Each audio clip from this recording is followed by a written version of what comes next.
Today we're going to check out the performance of different AAA titles on the OLED Steam Deck. We're going to progress from low, medium, high, ultra, every single type of settings that you can do, and just check out the different performances. It's pretty simple, but sometimes it's nice to see how far you can push this little device. We're going to be playing through Elden Ring, The Witcher 3, Cyberpunk 2077, and Stray. Also, it's great to see your beautiful faces. Make sure to subscribe, hit that thumbs up, and leave some comments. To get this party going, we're gonna start off with Elden Ring. We'll jump into the settings, make sure that we're at 800p, and I'm gonna start off with what I normally play in, which is medium settings, and we'll turn off that garbage motion blur. Because why? Why? The Steam Deck is all completely stock, just set at the 90 hertz. Obviously, this game's not gonna hit 90 hertz. A lot of people like to complain that these AAA games can't play on the Steam Deck, when it obviously can. We hit 45 frames all the time. We're above 30 always. There are no dips, there's no stutters. The game plays beautifully on the Steam Deck, so I'm not sure what people are all in arms about. But now we're gonna jump into locking it at 45 hertz, which is what I typically do. Sometimes I feel like I get a huge improvement when I lock the hertz on the Steam Deck. Other times, it doesn't seem to make much of a difference at all. If your game's not gonna make it up to 90 hertz, you might as well cap your frame rate at something that you feel comfortable doing anyways. SteamOS makes it really simple, so you can just make all these settings per the game. So, it doesn't hurt. Just set it all up exactly how you want it for the game that you play. Elden Ring at medium, I think this is the sweet spot. Now let's jump backwards and set everything to low. But the only thing I'm gonna change is the anti-aliasing, because otherwise all the shrubbery and everything just gets all crazy and looks terrible. So I bumped that up. Other than that, this is Elden Ring at low settings, and we're still capping at 45 hertz on the Steam Deck. To be honest, I feel like medium gets such close performance that playing at low doesn't seem to make a lot of sense to me. But for science, we'll just run around here and check out low settings for a little bit. All right, that's enough of low because no one should play it in that. Now, let's jump up to high. Again, turning off motion blur. But other than that, everything at high. Quickly reset the game and we'll jump back in and test this out. It's actually pretty impressive that we can even maintain close to 30. Sometimes it's jumping up to 38 frames per second at high settings. However, there is a little bit of jittering going on, and I wanted to see if we could remedy this by maybe lowering the hertz on the screen to 30 and see if we could get a more solid 30 frames per second experience at high settings in Elden Ring. It does seem to help stabilize so there isn't such a big variant in dips and highs, and keeps it a little bit more steady there at 30, but it still cannot maintain 30. It's kind of dipping below in the high 20s, but honestly, it kind of feels like Tears of the Kingdom on the Switch, that it just can't quite perform on there, but it's still playable. So if you really wanted to, I think you could absolutely play this game on high on the Steam Deck. Now for the real challenge, maximum settings, and we're gonna just keep it at 30 hertz because obviously this is gonna be difficult. All right, again, just so impressed with this poor little sad, weak handheld PC. Everybody likes to talk about how these other handhelds are so much better, so much more power, but then look at how efficient and how much this can handle. Yes, I understand. You're probably not going to play this game at maximum, but the fact that it can even somewhat hang out in the maximum realm is very impressive.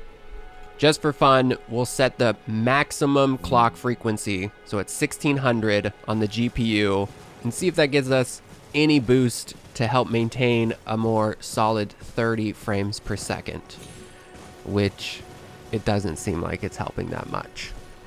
Again, if you were desperate to play this game at the maximum settings, you could do this. It's definitely not unplayable, but I really think the sweet spot is those medium settings.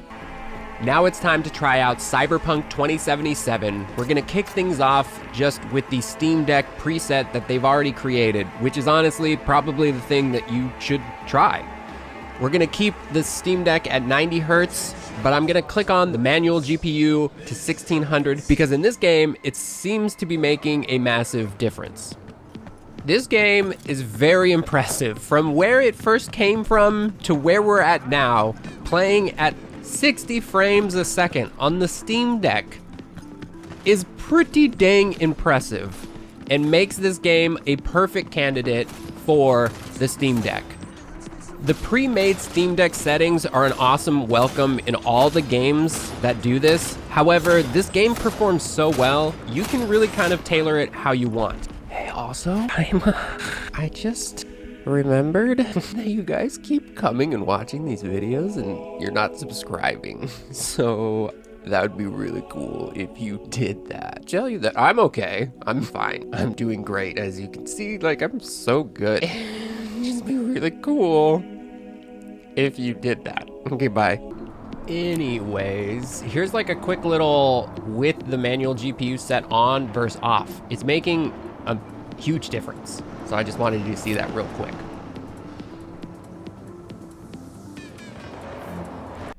Now we're gonna click over to the low preset and check out what we can get.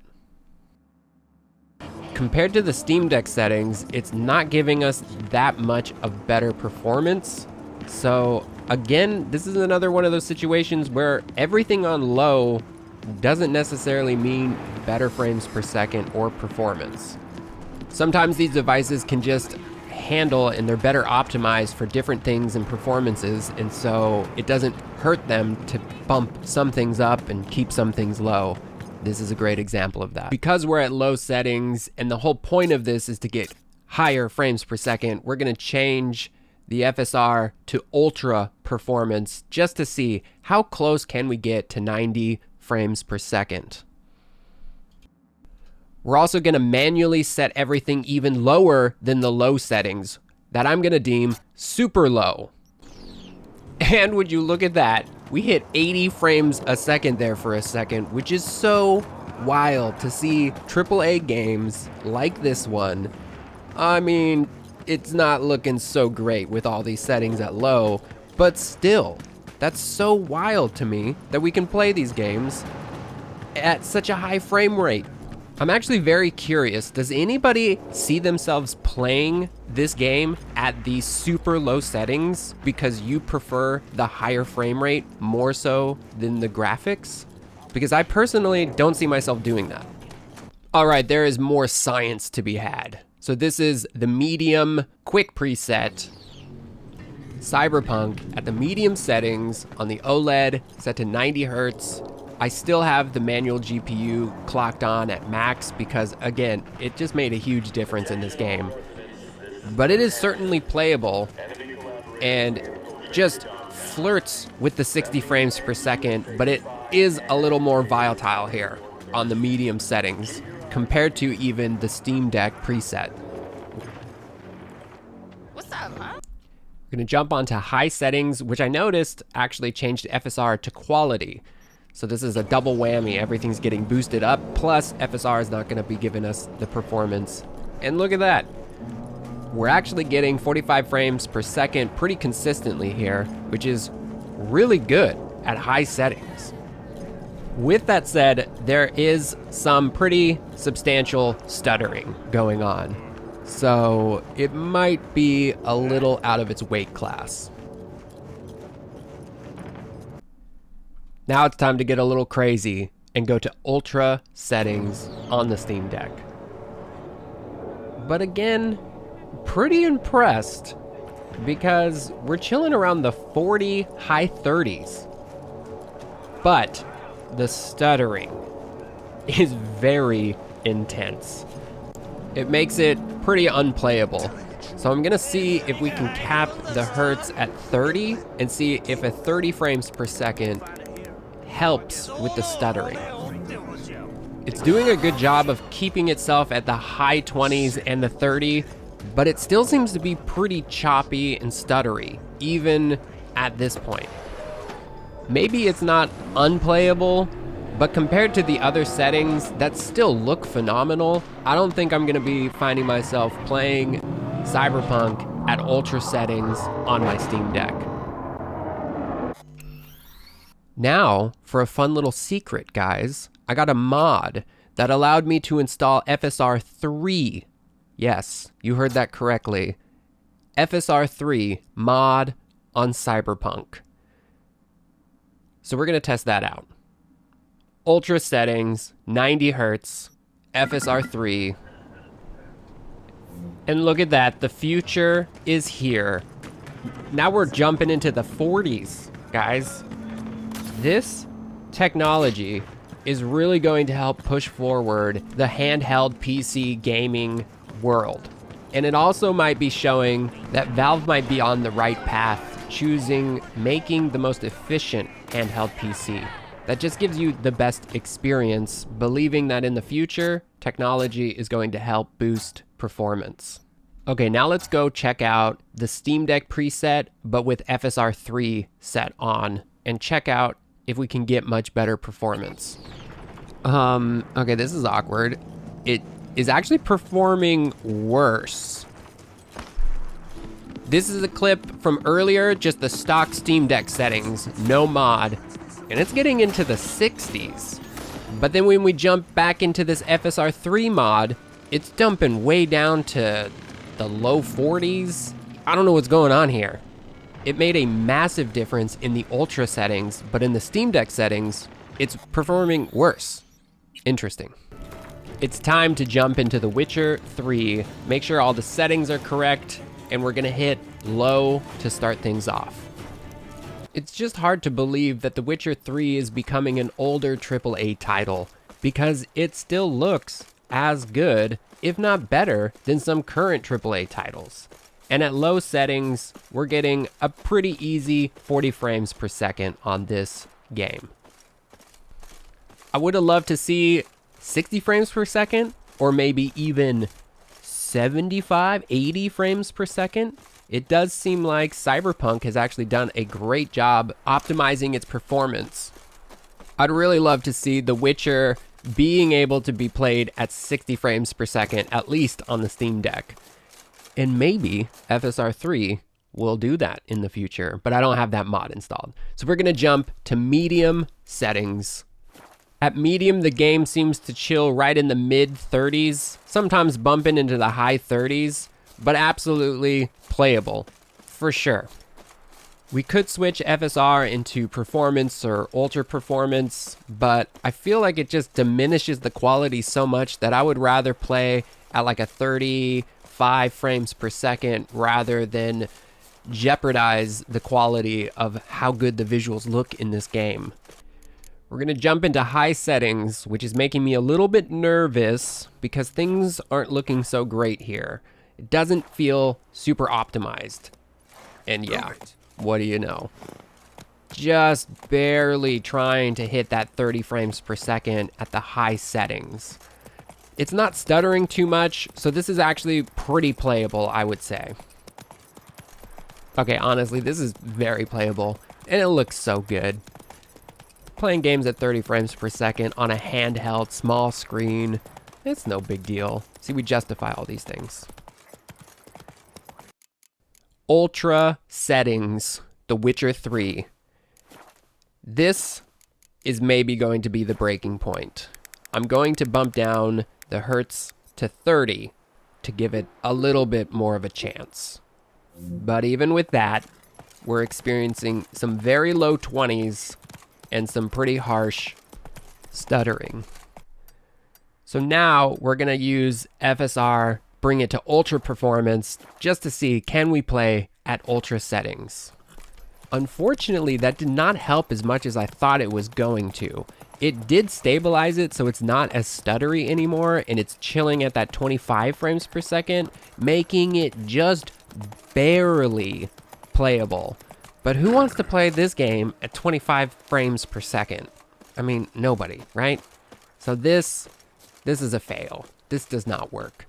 FSR 3 might be the key to unlock Ultra, but I don't have that yet, so we'll have to wait for another day. Set it to RT, because why not? Let's just go crazy here. Get some ray tracing. Sure, I'm sure this is going to be great. I'm sure this is actually going to be how you want to play the game. And what do you know? It is definitely not playable, but it's not performing much worse than Ultra settings with ray tracing on, which is kind of cool. And again, I wonder if FSR 3 is going to remedy this. Could it take it from 20 frames per second and boost it all the way to 30 or 35, 40 frames per second? That might be a reach, but still, that's very, very interesting. And I'm very excited to try that in the future, because right now, ray tracing Ultra is what we're gonna try, since ray tracing alone wasn't doing too shabby. This is interesting. It's still locked at that 20 frames per second, even from the regular. Okay, there it dipped to the 19, it went into the teens, but still pretty dang impressive. Now all I want to do is get the mod and try FSR 3 and see if we could get 30 frames per second at ray tracing Ultra. How insane would that be? Okay, and now for the setting that you actually would probably use on a Steam Deck, the Steam Deck settings. And there it is. 60 plus frames per second. Scratch everything I said earlier about wanting to play this game at 60. For some reason, the low settings perform worse than the Steam Deck settings, which is actually what we saw on Cyberpunk as well.